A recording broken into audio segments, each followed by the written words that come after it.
한 교회 앞이 소란스럽습니다. 도난을 막아야 돼서 똥을 먹였답니다. 똥. 청년들한테 제자훈련 한다고 똥을 먹였대요. 교회 다니는 청년들 있으면 똥 먹지 말라고 이야기해주세요. 최근 세상을 떠들썩하게 한 어느 교회의 신앙훈련. 제가 인분을 먹은 사람입니다. 그 당시에 리더는 똥 먹는 걸 권장을 많이 하는 분위기였고요. 그들이 말하는 신앙훈련의 정체는 무엇일까? 논란의 중심에 선 교회. 그리고 리더 위의 리더. 어느 교회의 이상한 신앙훈련에 대해 취재했습니다.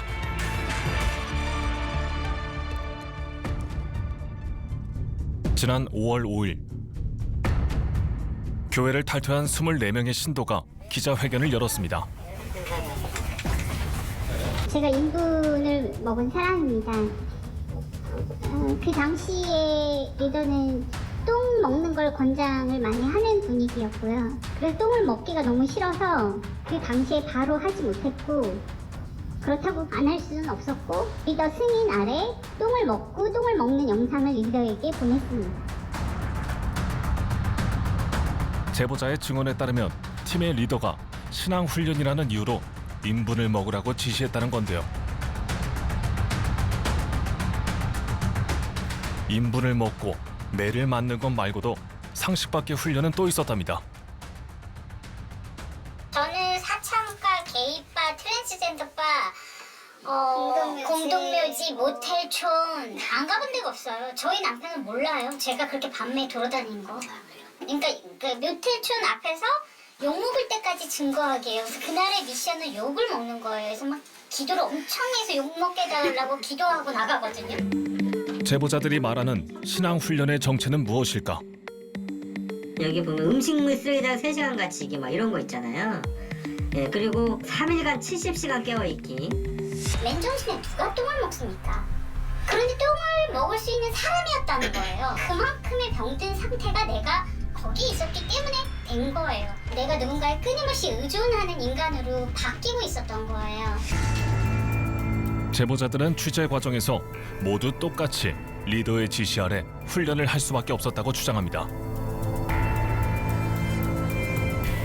우리는 20년 넘게 해당 교회에 다녔다는 한 남자에게 리더의 정체에 대해 물어봤습니다.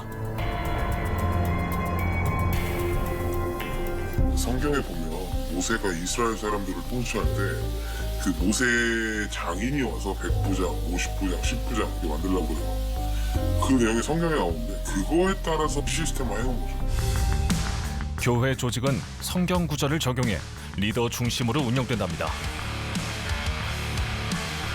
10부장 리더를 시작으로 1000부장 리더에 이르기까지 체계적으로 나눠져 있다는데요. 그리고 탑 리더이자 1000부장으로 불리는 사람은 바로 교회의 담임인 김 목사랍니다.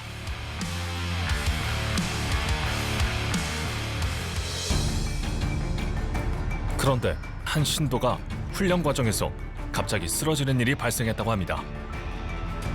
뇌출혈로 1급 장애 진단을 받았다는 해당 신도는 현재 수개월째 요양원에서 지내고 있다는데요. LTC라는 훈련이 저는 그냥 단순히 뭐 성경 공부하겠거니 이렇게 생각한 거지, 정말 뭐 행군을 30m씩 하고 또 뭐 무덤에 가서 기도하고 뭐 사창가에 가서 전도하고 게이바에 들어가가지고 뭐 맞을 때까지, 맞아 죽을 때까지 뭐 전도하는 거, 이거는 정말 살인미수예요. 살인 조장이고요, 강조고요. 리더가 되기 위한 과정이라는 LTC 훈련. 그렇다면 신앙 훈련 목록은 어떤 내용을 바탕으로 만들어진 것일까? 고린도후서 6장에 바울이 겪었던 고난에 대해서 쭉 열거나요. 먹지 못하는, 자지 못하는 갇힘, 뭐 매맞음. 그런 이것들을 경험함으로써 이 바울이 겪은, 예수 그리스도가 겪은 고난을 직접 몸으로 경험, 시뮬레이션 해본다라는 거예요. 그러면 성장한다. 약 10년 전 지금의 자리로 이전한 해당 교회의 성도 수는 약 3천여 명에 이르는 것으로 알려져 있습니다. 그런데 이웃 주민들은 다른 교회와는 사뭇 다른 특이한 점이 있다고 말합니다. 이웃들이 본 교회의 모습은 어떨까? 누워있는 노인네들은 못 오게 하고 젊은 사람은 막간 것이 이상하지 그러면 노인들은 안 봐도 된다고 그러더라고요. 교회 찍기부터 내가 이거 있었는데 젊은 사람밖에 없어. 이상하다. 나 혼자 왔어 맨날. 성도 수의 70% 이상이 청년으로 이루어져 있다는 이 교회. 해당 교회를 다니며 전도를 한 적이 있다는 신도에게 이 내용을 물어봤는데요. 이 교회 신자들 연령층이 대부분 20, 30대라고 하는데 실제로 그 청년들이 많이 있었나요? 네, 거기는 뭐 장애인이나 50대, 60대나 그런 사람들을 대상으로 하지 않거든요. 어릴수록 좋다고 하고 나이가 많으면 굉장히 훈련하기가 힘들다고. 전 신도의 증언에 따르면 전도할 대상의 개인정보를 리더에게 보내면서 본격적인 전도가 시작된다고 합니다. 개인정보 유출이다. 뭐 개인정보 뭐 불법 뭐 수집 이렇게 생각을 못해요. 왜냐하면 리더한테 그 얘 모든 거를 보고를 해서 얘를 뭐 어찌 하든 뭐 그 교회에 안착시키는 게 목적이에요. 제보자의 증언에 따르면 전도를 통해 교회에 오게 되면 약 1년 동안은 무한한 섬김을 받게 된다고 합니다. 신앙 훈련의 두 번째 단계인 포스트 오리엔테이션부터는 리더와 본격적으로 가까워집니다.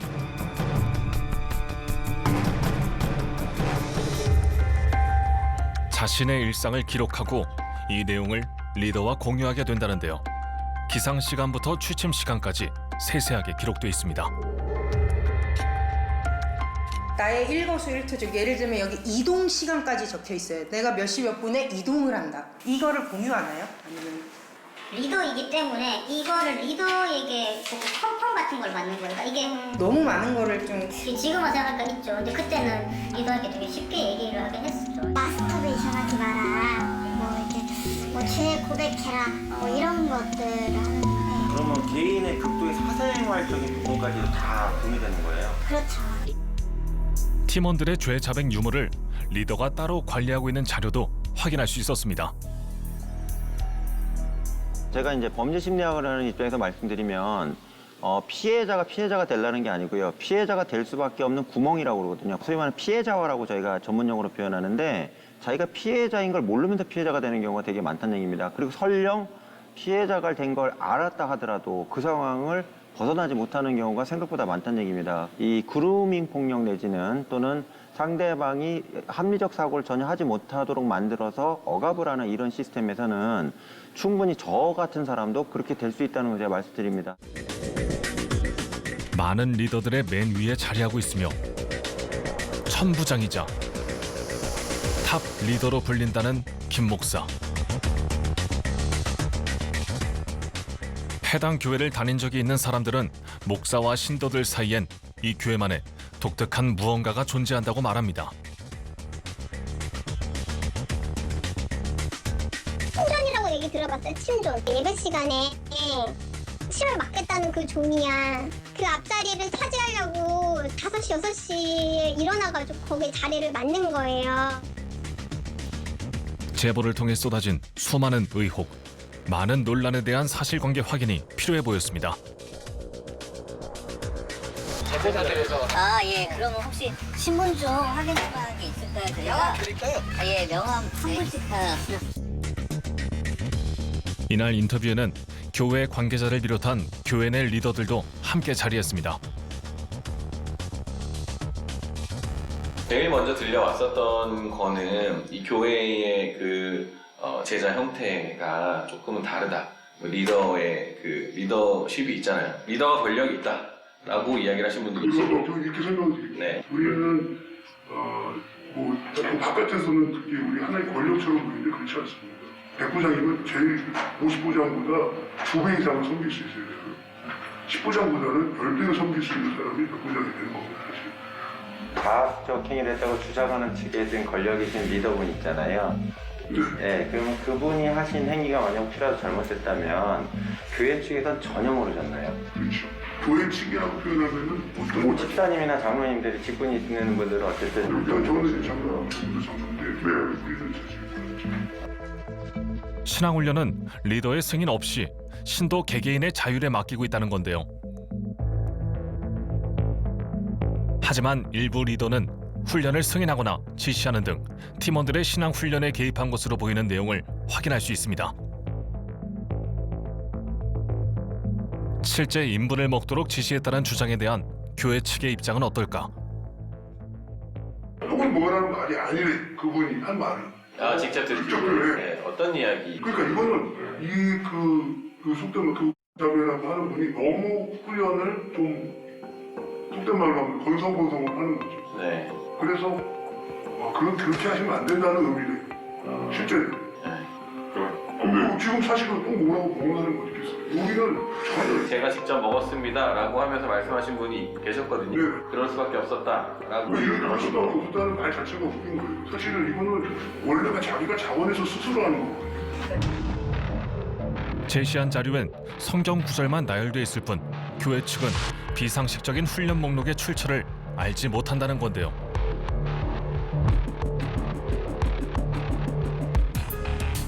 그런데 인터뷰를 진행하는 도중 해당 교회의 담임인 김 목사가 모습을 나타냈습니다. 이번 사건에 대한 김 목사의 입장을 들어봤습니다. 국민들에게 죄송하고 진짜 이것 때문에 제가 이 조교에게 대해서도 굉장히 저도 좀 안타깝고 좀 분이 나더라고요. 왜 그런 것들을 사전에 이렇게 차단해줬으면 너무나 좋았을 뻔했는데 그래서 제가 좀 나무라기도 좀 했고요. 재발 방지에 지금 전심전력을 하고 있습니다. 기왕에 이미 이 압수수색을 다 경찰에서 했고 이제 더 이상 저희들은 어떻게 경찰과 검찰에서 이 명명백백하게 밝혀줄 거라고 저는 믿습니다. 교회는 제보자 측에서 제시한 문제의 대부분이 사실과 다르다는 입장인데요. 현재 이제 피해자가 한두 명 같은 경우는 이제 피해자의 그 진술에 또는 피해 사실 주장에 대해서 진위 여부를 따지는 경우가 많습니다. 하지만 이 사건과 같이 무수히 많은 피해자가 계속적으로 속출해서 나오는 경우에는 그 발생했던 가해행위나 가혹행위가 없었다고 말하기는 저거 볼 때는 불가능하다 보여집니다. 따라서 이 상황에 대해서 교회 측에서는 정확하게 현실 인식을 하고 문제가 된 내용에 대해서는 정확하게 드러내는 노력이 필요하지 않냐 이렇게 보여집니다.